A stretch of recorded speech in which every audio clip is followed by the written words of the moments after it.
Over the years on this program, we have had the pleasure of the company of, I made a list last night, Pat Conroy, Robert B. Parker, James Lee Burke, David Baldacci, Robert Crace, Dean Koontz, but he's off the list because he went insane. Yeah, Dean lost his mind, so he's not going to be back on the program. Yeah, he's again. done. Carl Hyacin, Hampton Size, and Ace Atkins was here last week. We add to that ever-growing list a guy who is doing some great work. C.J. Box. Chuck, it's good to meet you. Welcome to town. Nice to meet you. That's a heck of a list. Yeah, there's we really try to promote this whole concept of reading and being smart. Good. I'm not sure how we're doing though. Obviously not that well if you look around you. So you had a hellish journey here last night. I had a hellish journey. Yes. From Charlotte to a canceled flight that was uncanceled. Yeah, I've never heard of this in airline history, having a flight be canceled and then 40 minutes later uncanceled after half the people left or got rebooked. But I got here at 2 in the morning. Well, I'm sure you're tired, but we thank you for your time today. And you and Ace were in Houston over the weekend for a double signing. That's right. Yeah, we had a few bourbons in the bar after. Who won? He won. He's twice my son. Yeah, I was going to say, my money is on Ace. Well, the new book is called Shots Fired. It's a short story collection of things you have written over the years that you put into this form. How come? There are 4 Joe Pickett stories. There are 14 Joe Pickett novels. So you took kind of a break from the noveling to short storying and a compilation. Right. Over the years, I've been asked to do short stories for different magazines, newspapers, different anthologies. There's not a huge market for short stories anymore, and but a few of the word kind of got out that there were some of these stories out there, and a couple of them were done as limited edition collector's items. Mm-hmm. And readers everywhere I'd go say, where can I get one of those? And unless they could get one of the 250 collector's items, they couldn't read them. Right. So I was able to get all the rights back and then add some new ones to this and finally put them all. So every single story is now in this book. And one of those short stories is a book that we discussed, or is from a book that we discussed on this program, where they asked various writers to do their take on Bruce Springsteen's song "Meeting Across the River" from Born to Run. Right. Okay. And now he and I have both worn out 5 or 6 copies each of Born to Run, and that story, the way that you interpreted it, was remarkable. I could have never thought about those characters coming together in that way, and it's a great song in its own right, but then to take it and put your twist on it was really neat. Well, it was. I haven't read any of the other versions of that story. It was based on Meeting Across the River. So here's a guy. All I write about is Wyoming and Montana and outdoor stuff, and I'm being asked to put my take on my Jersey. Rural take on a Jersey thing. Yeah.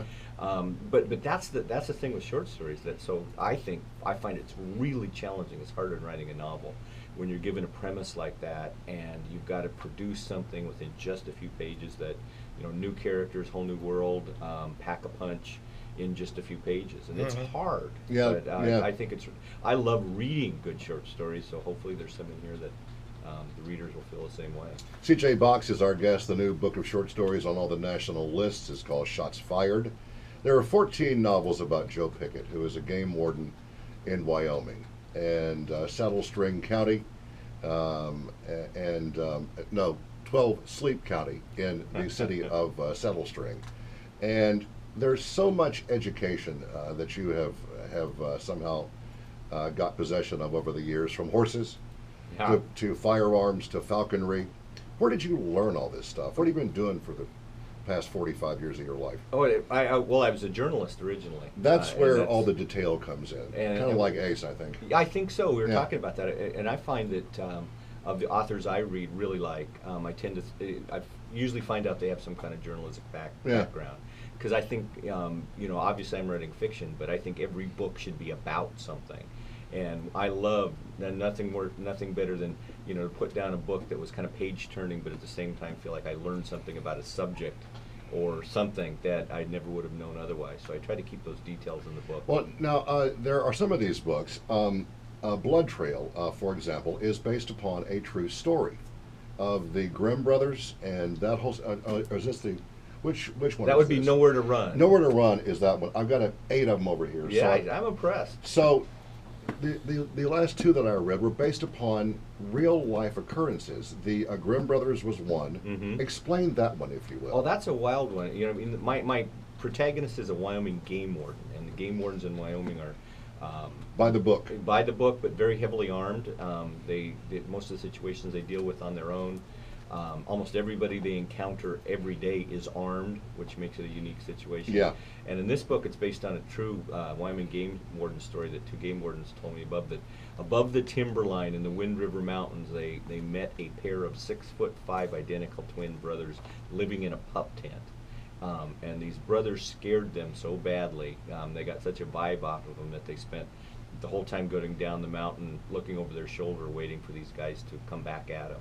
This is off the grid kind of living, which Right. is one of your also a common theme in your work is people that seek the solace of this seclusion and this nature, and they sometimes are kind of brought out into the open, and it doesn't make them very happy. Right, but I think it brings that kind of isolation brings out the best and worst in people. Yeah, Mhm. yeah.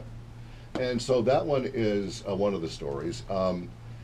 These stories are, I think, one of the ongoing themes is nature against government, Mhm. and the involvement of government in our lives to the point to where it's out of control, and you really call these people out in lots of cases. Not ever having been out there much, is it that prevalent that the government intrusion and invasion of privacy is like just that guy, Clive Bunker, Right. that wanted he was going to just hold them all off. By gosh, it was his land, and they weren't going to take it. Right. Well, it's a unique situation in the West, and that's something. It's not necessarily even partisan. But the fact is, Right. Western states like Wyoming, where I'm from, 50% of the state is owned and managed by the federal government. So that means locals can't. They don't elect the Forest Service leader who comes in and runs the area. So those people are imposed by Washington. Yeah. So it's a whole different look. In the West, we don't necessarily vote for president. We vote for somebody we hope will appoint a good Secretary of the Interior. Yeah. So it's just a different outlook. Now, in Blue Heaven, which won you the Edgar Award, a fine book that is not one of the Pickett novels. This is based upon the theory that a bunch of cops from the West Coast moved to North Idaho, Right. Not northern, but Right. but North Idaho. Well, no, good. That's Yes, very and so they all come there to seek some kind of respite from the insanity of being a cop out there, and there are rogue cops among them that do some pretty ugly business too. Is that based in fact at all, or just your mind at work? It's absolutely based on fact. Yeah, Mark Furman, for example. Yeah, that maybe cop so. moved to Idaho. Yeah, The whole thing came from a seed. When I did a book tour, did a signing once at a store in L.A. that was frequented by a lot of LAPD, and one of them mentioned, a whole bunch of his buddies had retired and moved to, he called it Blue Heaven, yeah, and that's North Idaho. And at that point, there were over 1,000 ex-LAPD and over 800 1,000. LA ex-firemen, all living in very rural northern Idaho. How does the word spread about something like that? Well, at that time, the real estate situation was different. They could sell their houses in LA for 1.5 million, Yeah. go to North Idaho, buy 40 acres on a lake. Right. So it was a great deal for them, and most of them just wanted to get out of LA. But I just figured if there's 1,000 ex-cops up there, at least 3 or 4 of them are pretty bad. Well, there were 3 or 4 bad ones in this book, and then in the book Blood Trail, the concept of a hunter hunting other hunters is a pretty daunting idea. But some of these people that don't believe in hunting and in killing Bambi just don't seem to get it. And this whole concept was pretty incredible too. And also, I think you said, based upon a true story. Well, it kind of was.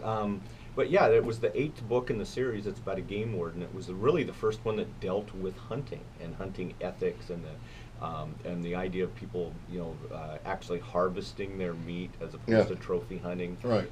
That kind of thing. So like you said, always an issue. But what I really try hard to do is to present both sides of that controversial topic by Mhm. having different characters espouse.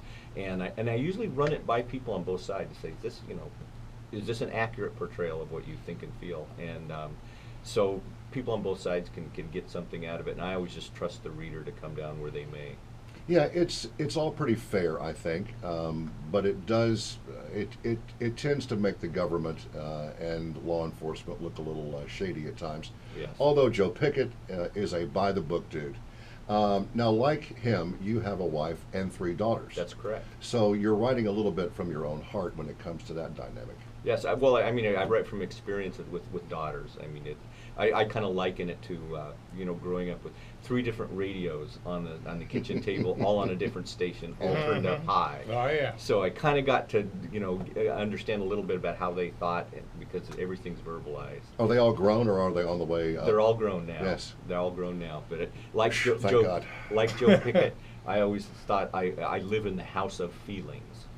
And that's Yeah. that's where he returns every night, to the Yes. house of feelings. And his wife is a big part of his life, and your wife Lori is always acknowledged on your Absolutely. on the first page, which is very sweet. And smart. Yes, good. Yes, one of Thank the you. one of the best characters I've ever read, I think, is Nate Romanowski, and Nate's profile in these books kind of varies from book to book. Sometimes he pops up on the first page, and sometimes he emerges halfway through. And this guy is deep beyond anything I've read in a long, long time. Yeah, He's that's the point that I got to in your latest book, Stone Cold. in Stone Cold, when Nate showed up, and I read about 5 pages, and I sent Drake a text, and I said, "C.J. Box is the goods. Wait till you find out who Nate is." I think was the text, and I've always been fascinated by falconry. I don't know what it is. It's my Irish upbringing or my Scottish background or whatever, but the concept of using, well, not using. The bird is more using you than you are it. It's a partnership. It Yeah. really is. And Yeah. and Nate is a master falconer and deals with birds of prey.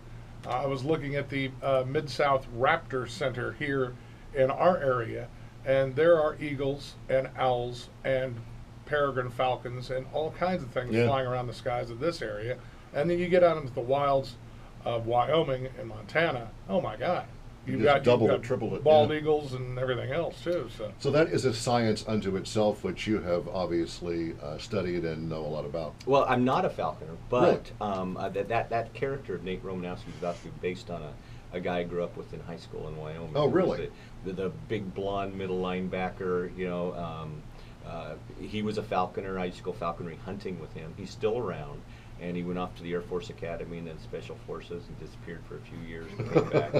And So it's a real guy. yeah, one of the he's both the scariest and most admirable guy I know. But He's a fine, fine character, though. Gosh almighty. yeah, and falconry is such a it's an ancient sport, but the thing is, a falconer can devote years of their lives to working with a falcon that can just fly away at any time. Yeah. And when you have that kind of mindset, you look at the world differently. Yeah, and Nate doesn't name his birds because he says that they kind of name themselves, and he doesn't want them to have any kind of a label. They're Right. their own entity. Right, and they will actually show up from time to time, even though he thinks they've flown away, which is true. I've talked to falconers where that's happened. So now I've heard this called the Sport of Kings, and I've heard horse racing called the Sport of Kings. Which is right? Well, I think they both are. Yeah. The weird thing with falconry is there's not only connections to, like you say, Scotland, but also Middle East. Yeah, almost Yeah. every and still there's a real true story in one of the books called Force of Nature that Yes. the U.S. spotted Osama bin Laden at a falconry meeting in the middle of the desert, and they decided not to pull the trigger on him years before 9/11. Wow. And that's it reads like fiction, but it's not.